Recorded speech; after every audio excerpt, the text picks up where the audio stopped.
अस्सलाम वालेकुम जी, मैं हूं किरण नाज। आप देख रहे हैं यूट्यूब पर द किरण नाज शो। शुक्रगुजार हूं आपकी कि आप मेरे चैनल पर तशरीफ लाए हैं। अगर अभी तक आपने चैनल को सब्सक्राइब नहीं किया तो छोटी सी गुजारिश है कि चैनल को जरूर सब्सक्राइब कर लीजिएगा।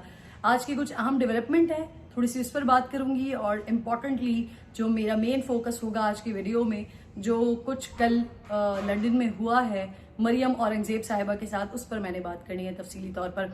सबसे पहले तो पिछले 2-3 दिन से कुछ ऑडियो लीक्स हमारे सामने आई हैं जिसमें मौजूदा प्राइम मिनिस्टर शहबाज शरीफ साहब हैं, राना सनाउल्लाह साहब हैं, एक दो और भी आवाजें हैं। बात हो रही है वजीर आजम साहब कुछ मरियम नवाज साहिबा के दामाद के हवाले से भी बात कर रहे हैं। इसके अलावा दीगर इशूज पर भी बात की जा रही है। इस ऑडियो लीक्स के हवाले से जो सबसे इम्पोर्टेंट बात है वो ये है कि अब मुस्लिम लीग नून का ये वजीर आजम नहीं, ये पाकिस्तान के वजीर आजम की आवाज है। और पाकिस्तान के वजीर आजम की आवाज का इस तरह से ऑडियो लीक्स होना, उनकी गुफ्तगू का इस तरह से लीक हो जाना, मंजर आम पर आ जाना, ये तमाम पाकिस्तानियों के लिए बहुत बड़ा क्वेश्चन मार्क है।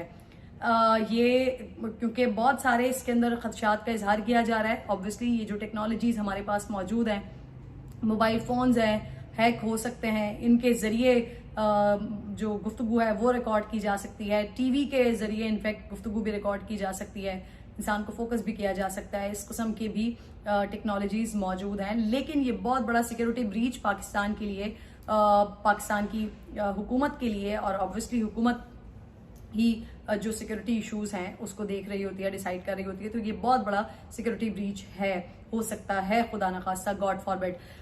डार्क वेब पर इसका सारा का सारा डाटा मौजूद है, मजीद भी, और ठीक ठाक वो डाटा है। तकरीबन 8 GB के करीब या 3 GB के करीब, जो $3.5 लाख में फरोख्त के लिए डार्क वेब पर वो सारा डाटा मौजूद है।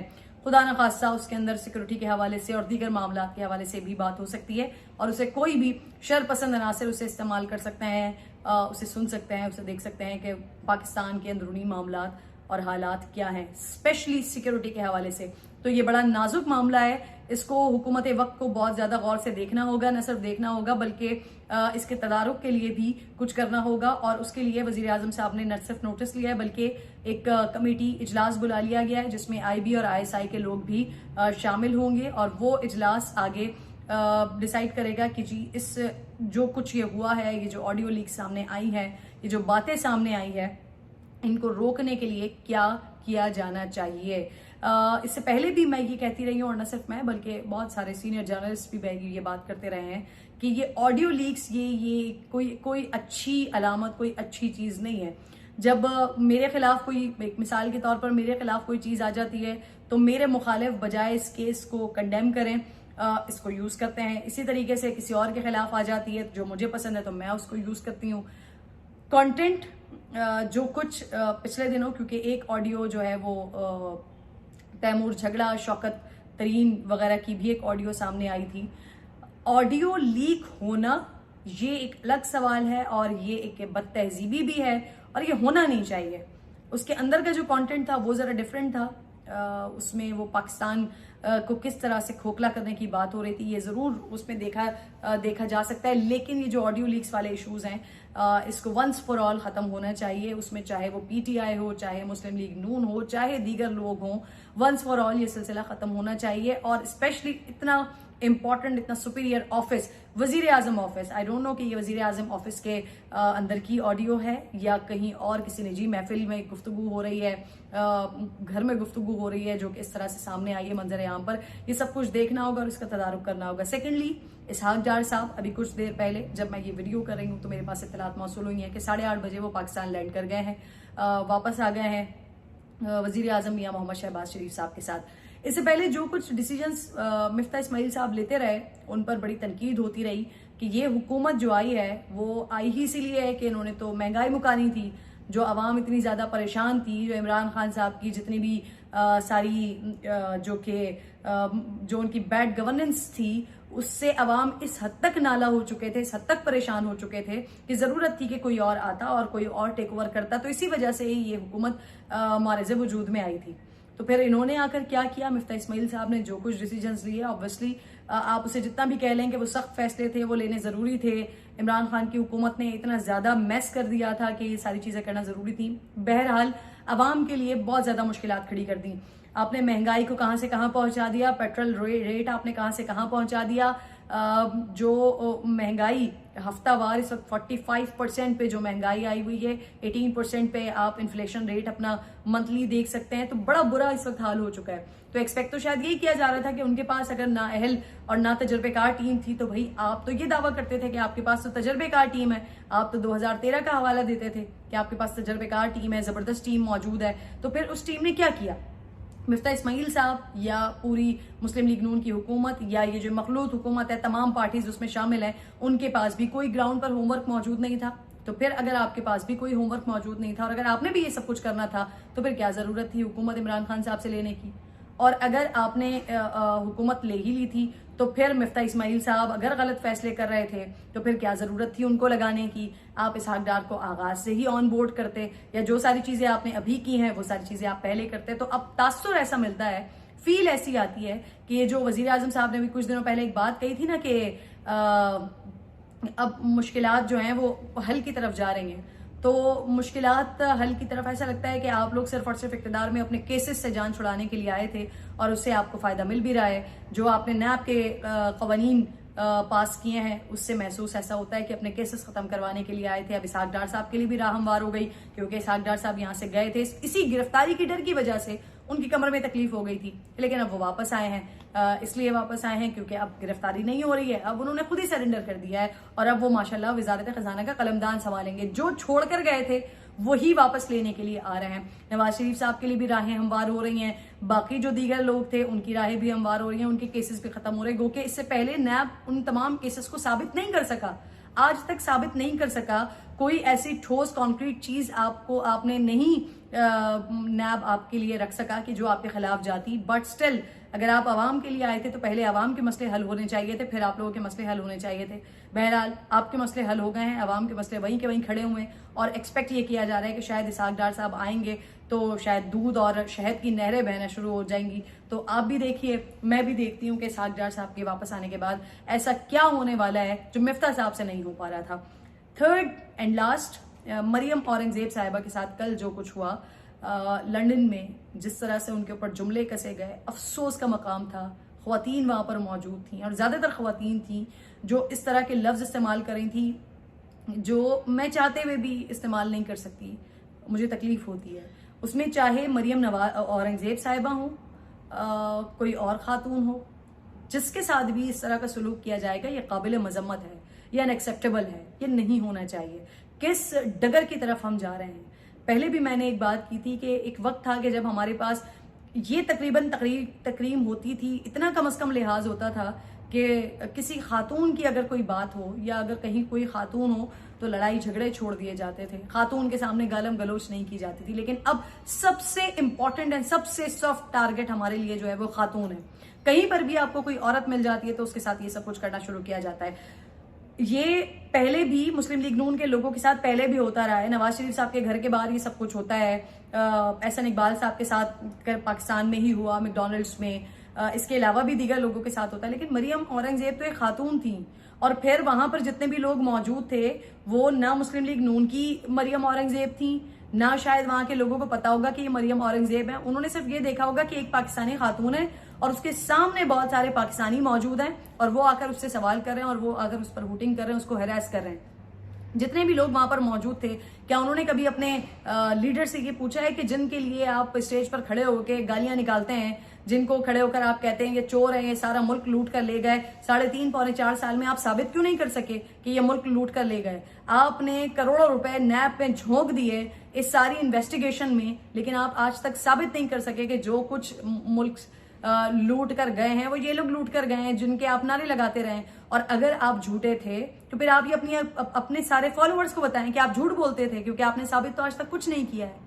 लेकिन क्या हुआ कि आप खुद तो आते हैं स्टेज पर, आप वावा वसूल करते हैं, लोगों से दाद लेते हैं इस किस्म की गालम गलोच, बद तहजीबी, बदजबानी करके, और फिर उसके बाद आपके फॉलोअर्स, वो चाहे ट्विटर हो, चाहे आपका कोई अवामी इज्तिमा हो, चाहे कोई अपनी पर्सनल लाइफ के लिए या ऑफिशियल लाइफ के लिए कहीं बाहर गया हो, जहां पर भी आपके लोग मिलते हैं वो शुरू हो जाते हैं, वो अपनी तरबियत दिखाते हैं, वो चाहे उनके घर की तरबियत हो या उनकी वो सियासी तरबियत हो जो इमरान खान साहब आप स्टेज पर खड़े होकर कर रहे हैं। तो खुदा के लिए कोई अक्ल को हाथ मारें, कुछ अल्लाह का नाम लें, कुछ सोचें कि आप इस नई नस्ल के खून में किस किस्म का जहर घोल रहे हैं, आप उनके जहनों में किस किस्म की नफरत घोल रहे हैं। आज जो जीसी यूनिवर्सिटी में हुआ है वहां पर भी स्टूडेंट्स से उन्होंने सवाल किया है कि उनकी हुकूमत कैसे गई है, तो उन्होंने जो जवाब दिया है, यही वो पाकिस्तानी कौम है जिनके पास जो इनका फख्र है, जो इनका गुरूर है, वो ये है कि पाकिस्तान की जो आर्मी है, पाकिस्तान की जो फौज है, वो हमारी मुहाफिज है अल्लाह के बाद।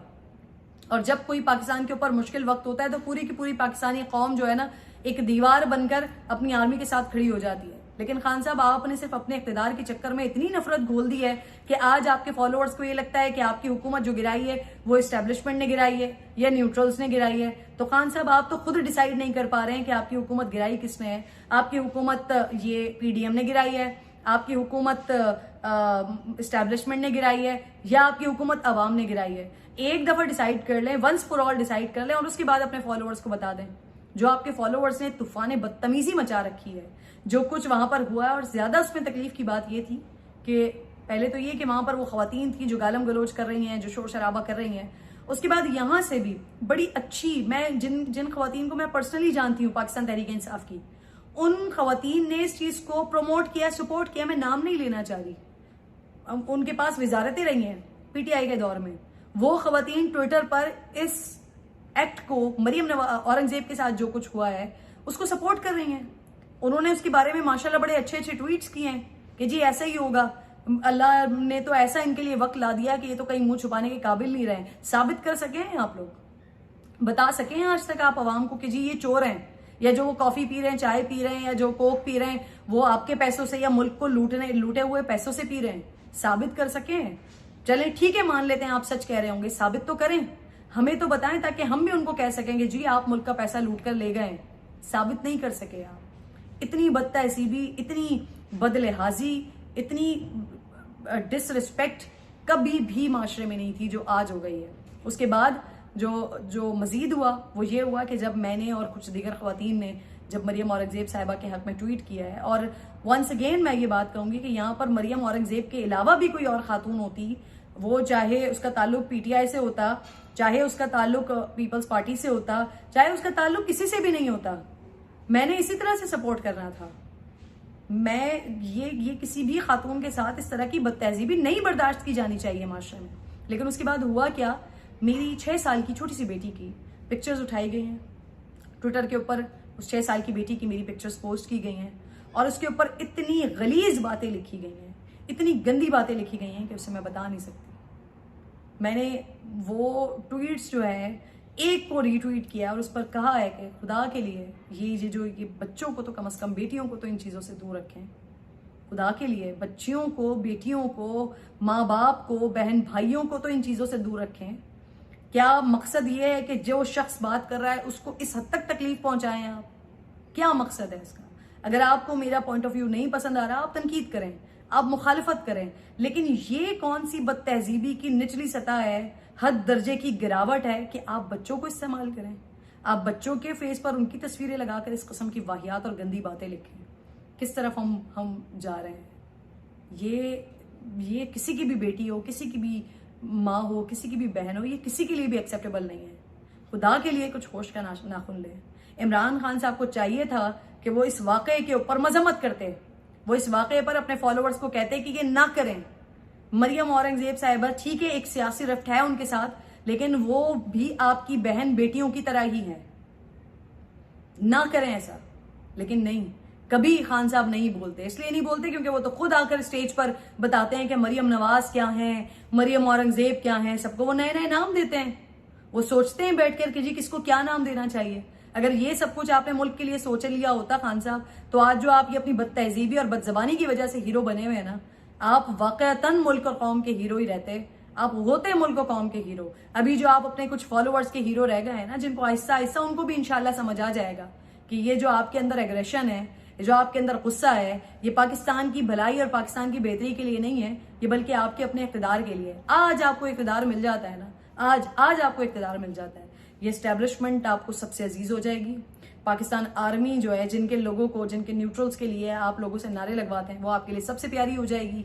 आपके लिए जो है ना वो हर इदारा बेहतरीन हो जाएगा। इलेक्शन कमीशन से लेकर अदालतों से लेकर हर कोई आपके लिए बेहतरीन हो जाएगा अगर आप मसनद वजीर आजम के ऊपर बैठ जाते हैं। तो कुछ खुदा का खौफ करें और कुछ अपने एग्रेशन को कंट्रोल करें। ये जो कुर्सी है ना, इस पर अगर आपने कुछ डिलीवर किया होता तो आज पाकिस्तानी अवाम आपकी परफॉर्मेंस से आपके साथ खड़ी होती, ना कि इस वजह से साथ खड़ी हुई है कि देखो जी खान के साथ जुल्म हो गया। आपको भी पता है कि आपके साथ क्या हुआ है और क्यों हुआ है। अपना ख्याल रखिए, वीडियो पर कमेंट जरूर कीजिएगा। अल्लाह ने के बाद।